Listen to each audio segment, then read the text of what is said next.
Welcome to today's Lost Souls, where we bring you the most impactful and unforgettable stories from around the world. Today, we remember the lives of remarkable individuals whose legacies continue to inspire and resonate. From iconic musicians to trailblazing activists, join us as we celebrate their extraordinary contributions and bid farewell to those who have left an indelible mark on our lives. Stay tuned for a journey through their incredible stories. Sam Moore, an enduring figure in the world of music, passed away at the age of 88. Best known as one half of the legendary soul duo Sam and Dave, Moore's voice and charisma helped define an era of rhythm and blues that continues to resonate with audiences worldwide. With a career spanning decades, he became an icon of soul music, a genre deeply rooted in emotion and storytelling. Born in Miami, Florida in 1935, Sam Moore grew up in a community where music was both a solace and a form of expression. From an early age, he sang in church choirs, honing the vocal skills that would later make him a star. His powerful, gospel-infused voice was unmistakable, capable of evoking profound emotion and excitement in equal measure. Moore's big break came in the early 1960s when he met Dave Prater, and the two formed the duo Sam and Dave. Signed to Stax Records, they became known as the dynamic duo of soul, blending tight harmonies, energetic performances, and deeply emotional delivery. Their music was characterized by a raw, infectious energy that could bring a crowd to its feet. Hits like Soul Man, Hold On, I'm Comin', and When Something Is Wrong With My Baby became anthems of the civil rights era, offering hope, resilience, and unity during turbulent times. The iconic song Soul Man won a Grammy Award and was later inducted into the Grammy Hall of Fame, a testament to its cultural and musical significance. Sam and Dave's live performances were legendary. Moore's ability to connect with audiences, combined with his undeniable chemistry with Prater, set the standard for dynamic stage shows. Dressed in sharp suits and backed by some of the best musicians in the business, the duo's shows were electrifying, leaving fans clamoring for more. After the duo disbanded in the 1970s, Moore embarked on a solo career that showcased his versatility as an artist. While he continued to perform soul music, he also explored other genres, collaborating with artists like Bruce Springsteen, Sting, and Billy Joel. His ability to adapt and remain relevant in an ever-changing industry was a testament to his talent and determination. Moore's contributions to music were recognized with numerous accolades, including his induction into the Rock and Roll Hall of Fame as part of Sam and Dave. Despite personal and professional challenges, he remained a beloved figure in the industry, known for his humility, generosity, and dedication to his craft. Beyond his music, Sam Moore was a passionate advocate for artists' rights and a staunch supporter of initiatives aimed at preserving the legacy of soul music. He often spoke about the importance of recognizing the contributions of early soul artists and ensuring that their work was celebrated and remembered.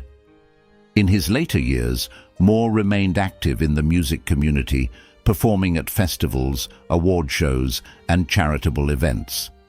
His voice, though weathered by time, retained its unique power and expressiveness, a testament to his enduring talent. Fans and peers alike admired his commitment to his artistry and his ability to inspire generations of musicians.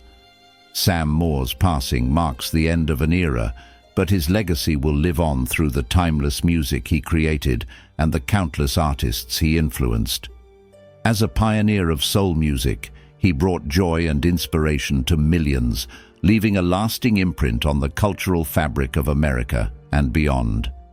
His life serves as a reminder of the power of music to unite, uplift, and heal. Leslie Charleson, a revered actress in the world of daytime television, passed away at the age of 79. Best known for her iconic portrayal of Dr. Monica Quartermaine on General Hospital, her illustrious career spanned decades, making her a household name and an enduring figure in the entertainment industry. Born on February 22, 1945 in Kansas City, Missouri, Leslie Charleson exhibited a love for performance from a young age. Her journey into acting began with regional theater productions, where her natural talent and charisma quickly set her apart. With a blend of determination and a deep passion for storytelling, Charleson pursued her dream, eventually breaking into television in the late 1960s. Her early roles included appearances in commercials and guest spots on popular shows such as Love is a Many Splendid Thing and Canon. These opportunities allowed her to showcase her versatility as an actress, and she soon gained recognition for her ability to bring depth and authenticity to her characters. In 1977, Charleson joined the cast of General Hospital, a decision that would define her career and solidify her status as a legend of daytime television. Taking on the role of Dr. Monica Quartermaine, she brought complexity and nuance to a character who quickly became a fan favorite. Monica's storylines often delved into deeply emotional and challenging territory, including romantic entanglements, medical crises, and family drama. Charleson's portrayal of Monica was a masterclass in acting, blending strength, vulnerability, and humanity.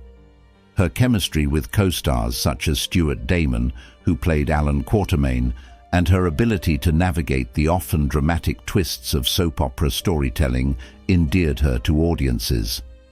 Through Monica, Charleson tackled topics like infidelity, breast cancer, and the intricacies of relationships, earning praise for her realistic and heartfelt performances.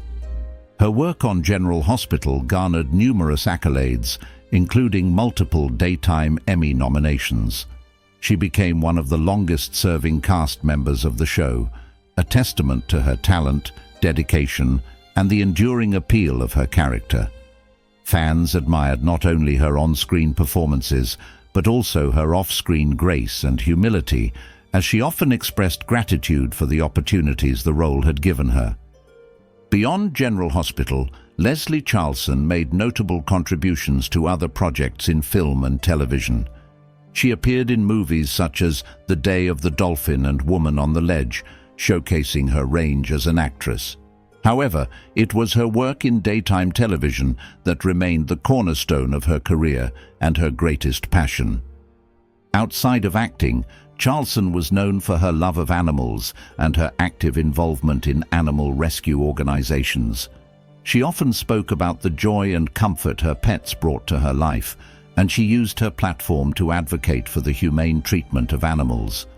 Her warmth and kindness extended beyond her work, leaving a lasting impact on those who knew her personally and professionally. Charleson's dedication to her craft and her ability to connect with audiences made her a beloved figure in the entertainment world. Her portrayal of Monica Quartermaine became a touchstone for generations of soap opera fans, a character who felt real and relatable despite the often dramatic circumstances of her life. As news of her passing spread, tributes poured in from colleagues, fans, and industry leaders. Many spoke of her professionalism, her sense of humor, and the warmth she brought to every interaction. Her influence extended far beyond her roles, as she inspired young actors with her work ethic and commitment to authenticity. Leslie Charleson's legacy is one of talent, resilience, and a deep love for her craft. Her contributions to television will be remembered for years to come, and her portrayal of Monica Quartermaine will remain one of the most cherished characters in the history of daytime drama. As fans and colleagues reflect on her life and career, they celebrate a woman who brought light, passion, and humanity to everything she did. Richard "Black Bart" Harris, a legendary figure in the world of professional wrestling, passed away at the age of 88. Known for his larger-than-life personality, dazzling in-ring performances, and captivating charisma, Harris left an indelible mark on the wrestling industry and entertained millions during his storied career. Born on April 16, 1936 in Amarillo, Texas, Harris grew up in a small town with big dreams. From an early age, he displayed a natural athleticism and a flair for performance, qualities that would later define his career. Growing up in a family of ranchers, young Richard learned the values of hard work and resilience, traits that became key to his success in the physically demanding world of wrestling. Harris's foray into wrestling began in his early 20s when he was discovered by a local promoter during an amateur boxing match.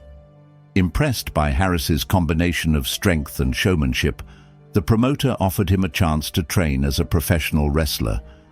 It didn't take long for Harris to embrace the opportunity. He trained rigorously, honing his craft and developing the persona that would make him famous.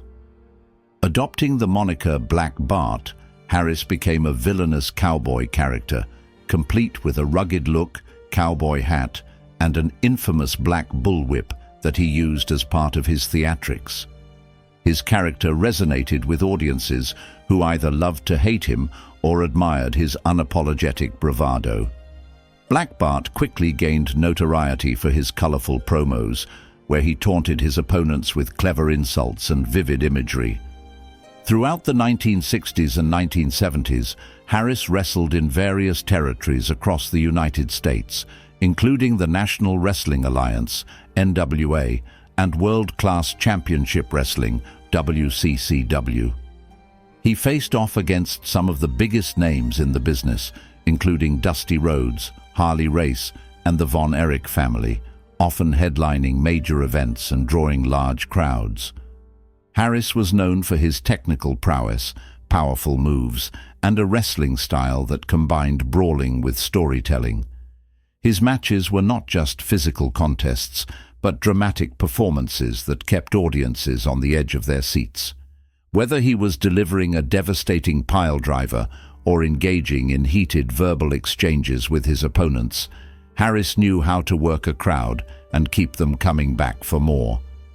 One of Harris's most memorable moments came in the mid-1980s when he won the NWA National Heavyweight Championship, a prestigious title that solidified his status as one of the top wrestlers of his era.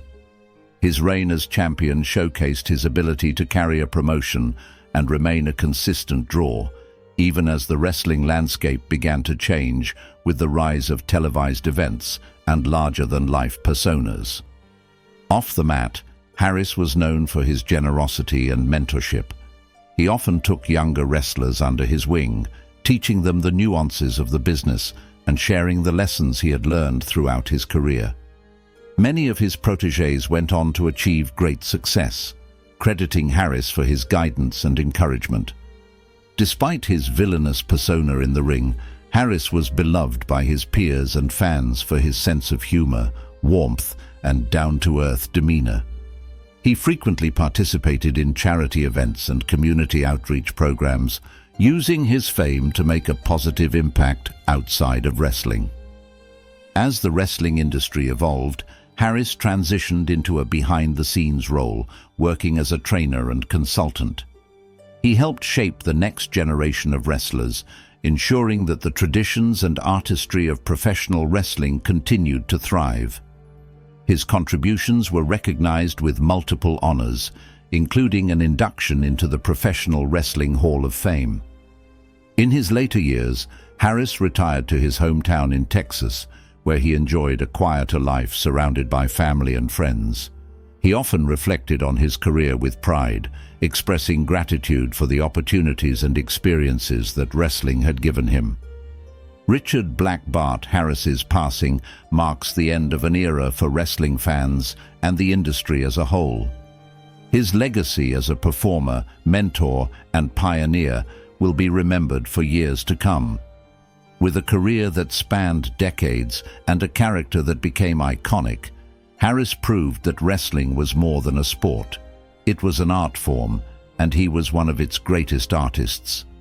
Charleson, a civil rights icon and one of the youngest freedom riders, passed away at the age of 79.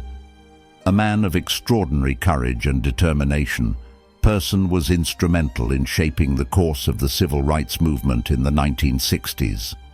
His unwavering commitment to justice and equality inspired generations and cemented his place in American history as a beacon of hope and resilience. Born on October 27, 1944, in Atlanta, Georgia, Charles Person grew up in a segregated South where systemic racism dictated every aspect of life for Black Americans. Despite these challenges, Person's family instilled in him a sense of pride, dignity, and the belief that change was possible through education and activism. His parents emphasized the importance of standing up for what was right, values that would guide Person throughout his life. Charles excelled academically, and by the age of 17, he was already a student at Morehouse College, the prestigious historically Black institution in Atlanta. It was during his time at Morehouse that he became deeply involved in the burgeoning civil rights movement.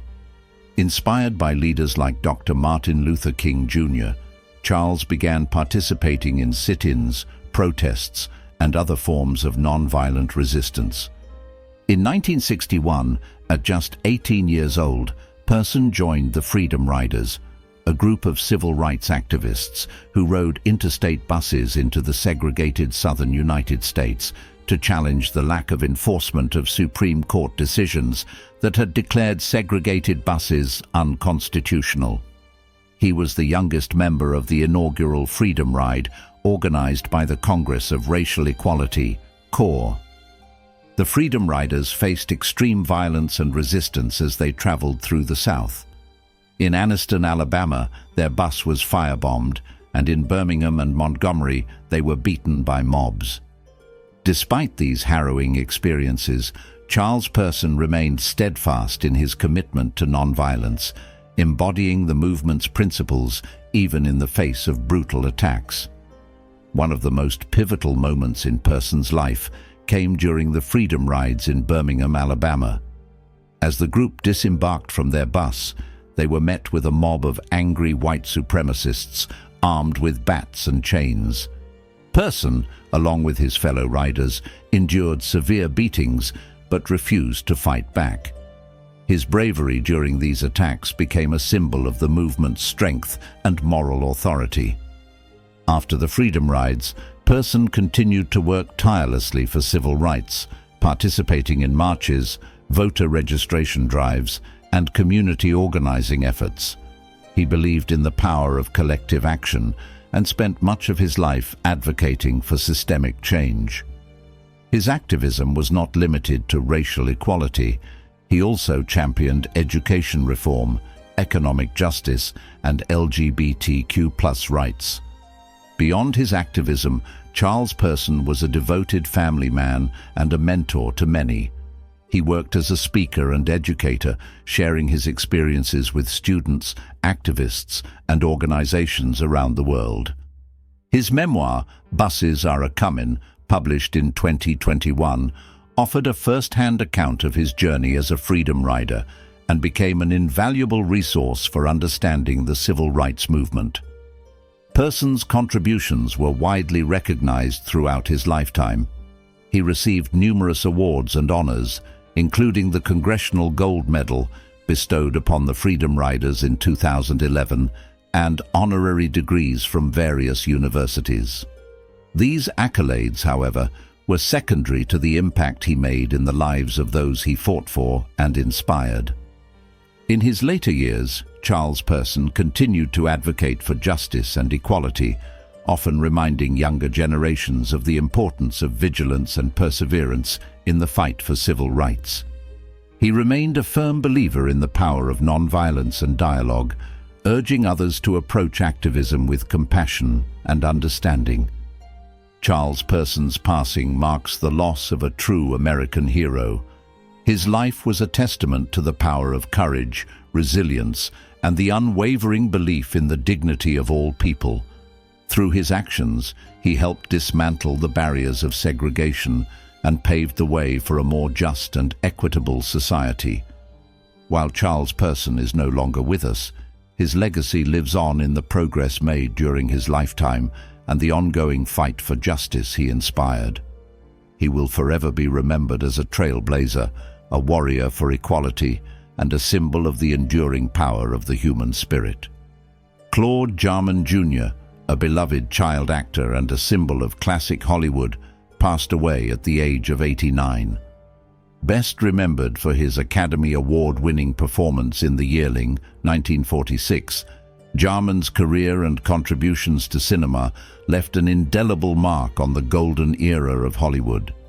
His talent, charm, and dedication to the craft of acting made him a revered figure in the entertainment industry and a cherished part of American film history. Born on September 27, 1934, in Nashville, Tennessee, Claude Jarman Jr. was raised in a close-knit family that emphasized the values of humility and hard work. Growing up in the South during the Great Depression, Jarman's childhood was shaped by both economic challenges and a love for storytelling. This passion would later become the foundation of his career in Hollywood. Jarman's entry into the world of acting was nothing short of serendipitous. At the age of 10, he was discovered by an MGM talent scout during a school play performance. His natural ability and expressive demeanor immediately captured the attention of filmmakers, and he was soon cast in the role that would define his career. In The Yearling, Jarman played Jody Baxter, a young boy living in the Florida backwoods who befriends a fawn. The film, based on the Pulitzer Prize-winning novel by Marjorie Kinnan Rawlings, required a depth of emotion and maturity rarely expected from child actors. Jarman's portrayal of Jody was lauded for its authenticity and emotional resonance, earning him the Academy Award for Outstanding Juvenile Actor. His performance captivated audiences and critics alike, establishing him as one of the most promising young talents of his time. Despite the acclaim, Jarman faced the unique challenges that came with being a child star. He continued to act in films throughout the late 1940s and early 1950s, appearing in titles such as Rio Grande, 1950, alongside John Wayne and The Sun Comes Up, 1949, with Jeanette MacDonald. However, as he transitioned into adulthood, Jarman struggled to find roles that matched the success of his early career. Recognizing the fleeting nature of fame, Jarman chose to focus on education and personal growth. He attended Vanderbilt University, where he studied business and began to explore opportunities outside of acting. This decision marked a turning point in his life as he gradually shifted away from Hollywood and pursued a career in film exhibition and production. In the 1960s, Jarman took on a new role as the director of the San Francisco International Film Festival. His leadership and vision helped elevate the festival's profile, making it one of the most prestigious film events in the United States. During his tenure, Jarman championed independent filmmakers and worked tirelessly to promote diverse voices in cinema. In addition to his work in the film industry, Jarman was a devoted family man. He married and raised 7 children, balancing his professional ambitions with his responsibilities as a father. He often credited his family for grounding him and providing him with a sense of purpose beyond the spotlight. In his later years, Jarman embraced his legacy as a Hollywood icon. He made occasional appearances at film festivals and retrospectives where he was celebrated for his contributions to classic cinema. His memoir, My Life and the Final Years of Hollywood, offered a candid look at his journey from child stardom to adulthood, shedding light on the triumphs and challenges he faced along the way. Claude Jarman Jr.'s impact on the entertainment industry extended far beyond his performances. He was a pioneer for young actors and a reminder of the transformative power of storytelling. His ability to convey vulnerability, hope, and resilience on screen resonated with audiences across generations, making him a timeless figure in American culture. Jarman's passing signifies the end of an era, but leaves behind a legacy of artistic excellence and integrity. He will forever be remembered as a shining star of classic Hollywood, whose talent and dedication touched the hearts of millions.